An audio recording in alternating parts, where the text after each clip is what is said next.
Continue करेंगे agriculture. ठीक है, अब एग्रीकल्चर में देखिए हम लोग देखिए डिफरेंट टाइप की एक्टिविटीज़ होती हैं, तो हम देखेंगे कि एग्रीकल्चर कौन सी टाइप की एक्टिविटी है।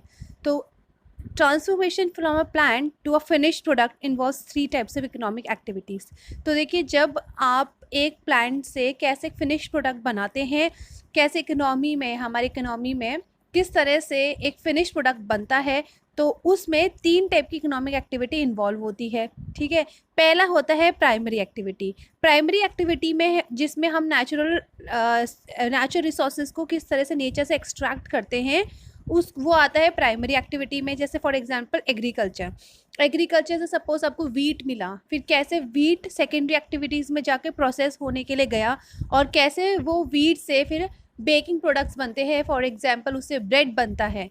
ठीक है, एंड ये आ गई सेकेंडरी एक्टिविटीज़ में। तो प्राइमरी एक्टिविटीज़ में आप कैसे नेचुरल रिसोर्सेज को एक्सट्रैक्ट करते हैं प्रोडक्शन के लिए, उसमें कौन कौन सी एक्टिविटी आती है, एग्रीकल्चर, फिशिंग, गैदरिंग, ये सब है प्राइमरी एक्टिविटीज़। सेकेंडरी एक्टिविटीज़ की होती है प्रोसेसिंग। अब क्या, ये जो नेचुरल रिसोर्सेज इनको प्रोसेस करने के लिए भी इंडस्ट्री होती है, तो प्रोसेसिंग इंडस्ट्री सेकेंडरी एक्टिविटीज़ में आती है। For example manufacturing of steel, baking of bread, weaving of cloth, कुछ इसके एग्जाम्पल हैं। थर्ड टाइप की होती है टर्शरी एक्टिविटीज़। टर्शरी एक्टिविटीज़ जो होती है वो बेसिकली क्यों होती है, प्राइमरी और सेकेंडरी सेक्टर जो है इनको हेल्प करने के लिए, इनको सपोर्ट करने के लिए अपनी सर्विसेज देते हैं। For example transport. अब देखिए प्राइमरी एक्टिविटी से एग्रीकल्चर से यहाँ तक लाने में हमें ट्रांसपोर्टेशन की ज़रूरत पड़ेगी, तो ट्रांसपोर्टेशन टर्शरी एक्टिविटीज़ में आता है। फॉर एग्जांपल बैंकिंग की हम बात करें तो हमें क्या होता है कि लोन चाहिए होता है, तो हम कहाँ से लेते हैं, बैंक से लेते हैं फॉर एग्रीकल्चर एक्टिविटी। तो क्या हुआ, बैंकिंग किस में आया, टर्शरी एक्टिविटीज़, क्योंकि टर्शरी एक्टिविटीज़ ऐसी एक्टिविटीज़ होती हैं जो प्राइमरी एंड सेकेंडरी एक्टिविटीज़ को पुश करती हैं, सपोर्ट करती है, हेल्प करती है। तो ये तीनों की एक्टिविटीज़ की वजह से हमारा जो नेचुरल प्रोडक्ट है वो एक फिनिश्ड प्रोडक्ट है, फिनिश गुड्स बन जाता है, या फिर हम finally as a finish good को यूज़ करते हैं। एग्रीकल्चर के बारे में पढ़ते हैं। एग्रीकल्चर देखिए प्राइमरी एक्टिविटी है, इसमें क्रॉप्स उगाना, फ्रूट्स उगाना, वेजिटेबल्स, फ्लावर्स उगाना, लाइव स्टॉक रखना, ये सब इसके एग्जाम्पल हैं। वर्ल्ड में देखिए तो वर्ल्ड में 50% जो लोग हैं वो एग्रीकल्चर एक्टिविटी में इन्वॉल्व हैं। इंडिया की बात करें, इंडिया में 2/3 पॉपुलेशन जो है वो अभी भी एग्रीकल्चर एक्टिविटी में डिपेंडेंट है। ठीक है, अगर हम देखें तो देखिए एग्रीकल्चर एक्टिविटी के लिए सबसे इम्पोर्टेंट फैक्टर क्या है, सॉइल। उस जगह की सॉइल अच्छी होनी चाहिए, फर्टाइल लैंड होनी चाहिए, तभी तो एग्रीकल्चर पॉसिबल है। दूसरा क्लाइमेट जैसे फॉर एग्जांपल रेनफॉल होनी चाहिए, ऐसा नहीं कि ड्रॉट एरिया नहीं होना चाहिए, ड्रॉट एरिया होगा तो आप एग्रीकल्चर एक्टिविटी नहीं कर पाएंगे। बैरन लैंड नहीं होनी चाहिए, फर्टाइल लैंड होनी चाहिए, क्लाइमेट वेट होना चाहिए। तो सॉइल एंड क्लाइमेट 2 फैक्टर्स है जो एग्रीकल्चर एक्टिविटी को प्रमोट करता है। अब एरेबल लैंड क्या होती है, देखिए ये 2 पार्टीशन है, ये बैरन लैंड है, यहाँ पे कुछ भी उगाई नहीं हुई है, यहाँ पे देख सकते हैं कितने क्रॉप्स उगाए हैं, कितनी ग्रीनरी है, तो इस एरिया को हम बोलेंगे एरेबल लैंड। तो लैंड जिसमें हमने क्रॉप्स उगाए हुए हैं उनको बोलते हैं एरेबल लैंड। फार्म सिस्टम देखिए, अगर हम एग्रीकल्चर या फार्मिंग की बात करें तो हम इनको ऐसा सिस्टम बोल सकते हैं कि जो एग्रीकल्चर ये एक टाइप का सिस्टम है। ठीक है, इसमें इनपुट्स क्या क्या यूज़ होते हैं, इनपुट्स यूज़ होते हैं seeds, fertiliser, machinery and labour. देखिए इनपुट्स क्या होता है, एक प्रोडक्शन में क्या क्या चीज़ें हमें चाहिए बनाने के लिए, वो इनपुट्स है। फाइनली चीज़ें बन के क्या आएगी, वो है आउटपुट। तो ये देख सकते हैं हमने यहाँ पे ये ग्रो करने के लिए, वीट ग्रो करने के लिए देखिए मशीन का यूज़ किया है, सीड्स का यूज़ किया है, केमिकल्स का यूज़ किया है, प्लॉइंग का यूज़ किया है, स्प्रे का यूज़ किया है। ये सारी किसके आगे, इनपुट ये हमने लगाया है। फाइनल इसका रिजल्ट हमें क्या मिला, क्रॉप्स, ये है output. Some of the operations involved are ploughing, sowing, irrigation, weeding, harvesting. तो ये सब किसका, ये प्रोसेस का है। ठीक है, इसमें हम प्रोसेसिंग करते हैं, प्लॉइंग करते हैं, सोइंग करते हैं, इरिगेशन करते हैं, वीडिंग करते हैं, फिर फाइनली उसको काटते हैं, हार्वेस्टिंग करते हैं। और output from the system includes, अब आउटपुट हमें क्या मिलता है, क्रॉप्स मिलता है, वूल मिलता है, डेयरी मिलता है, पोल्ट्री प्रोडक्ट्स, ये सब हमें क्या मिलता है, आउटपुट फाइनल प्रोडक्ट मिलता है। तो ये हमारे इनपुट्स हो गए, ये हमारी प्रोसेसिंग हो गई, ये हमारा आउटपुट हो गया। फिजिकल इनपुट्स की बात करें तो फिजिकल इनपुट हमें एनवायरनमेंट से क्या क्या चाहिए होता है, बारिश चाहिए होती है, फर्टाइल सॉइल चाहिए होती है, टेम्परेचर चाहिए होता है, सनशाइन चाहिए होती है, स्लोप चाहिए होता है। वहीं अगर हम ह्यूमन इनपुट्स की बात करें तो ह्यूमन इनपुट्स में हमें क्या क्या चाहिए, स्टोरेज चाहिए, हमें कहीं जगह, वो देखिए हमारे पास जो क्रॉप्स है उनको रखने के लिए स्टोरेज चाहिए, लेबर चाहिए जो कटाई करे, सोइंग करे, मशीनरी चाहिए, केमिकल्स चाहिए जो कि केमिकल स्प्रे करने के लिए हमें ह्यूमंस की ज़रूरत होती है।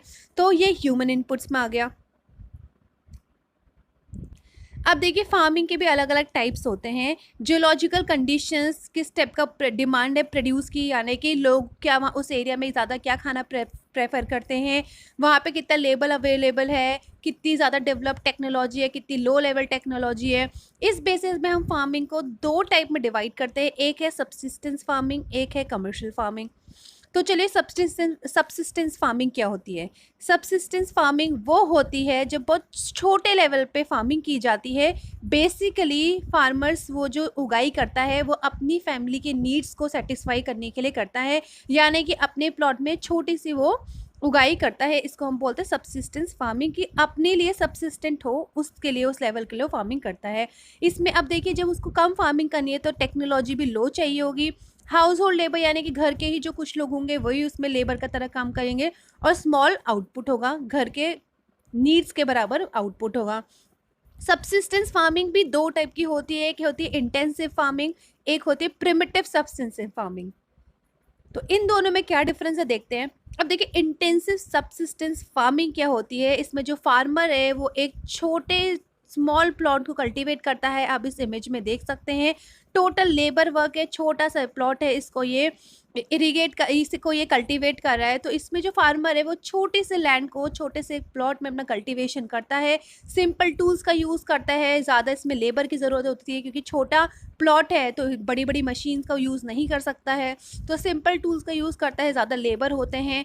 क्लाइमेट यहाँ पे जो है क्या होना चाहिए, अच्छा होना चाहिए, जैसे ज़्यादा सनशाइन होनी चाहिए, क्योंकि सिंस वो कम चीज़ों का यूज़ कर रहा है तो वो ज़्यादातर किस पे डिपेंड होगा, नेचर पे डिपेंड रहेगा। सनशाइन अबंडेंट होनी चाहिए, फर्टाइल सॉइल होनी चाहिए, ठीक है। अब इस तरह से कि एक से ज़्यादा वो क्रॉप एक साल में ग्रो कर सके, ठीक है, ऑन द सेम प्लॉट, क्योंकि देखिए उसके पास एक ही प्लॉट है तो उसको जो भी अपने लिए घर के लिए राशन चाहिए वो उस प्लॉट से ही आएगा।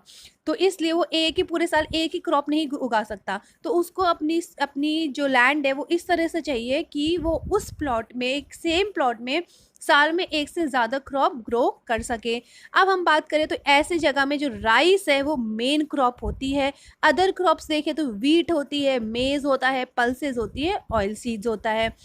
इंटेंसिव सब्सिस्टेंस एग्रीकल्चर जो है वो मोस्टली ऐसे एरिया में है जहाँ पे मॉनसून रीजन्स है। तो मॉनसून रीजन कहाँ कहाँ पे, south, south east and east Asia. तो south, south east and east Asia जहाँ पे मॉनसून बहुत ज़्यादा प्रिविलेंट है वहाँ पे इंटेंसिव सब्सिस्टेंस एग्रीकल्चर होता है, ठीक है। ऐसे एरिया बहुत ज़्यादा पॉपुलेटेड एरियाज़ होते हैं। यहाँ पे क्या होता है देखिए मैंने आपको बताया था, क्योंकि यहाँ पे टोटली वो क्लाइमेट पे डिपेंडेंट है तो बारिश उनको नेचर से चाहिए, तो इसलिए यहाँ पे इंटेंसिव सब्सिस्टेंस फार्मिंग होती है।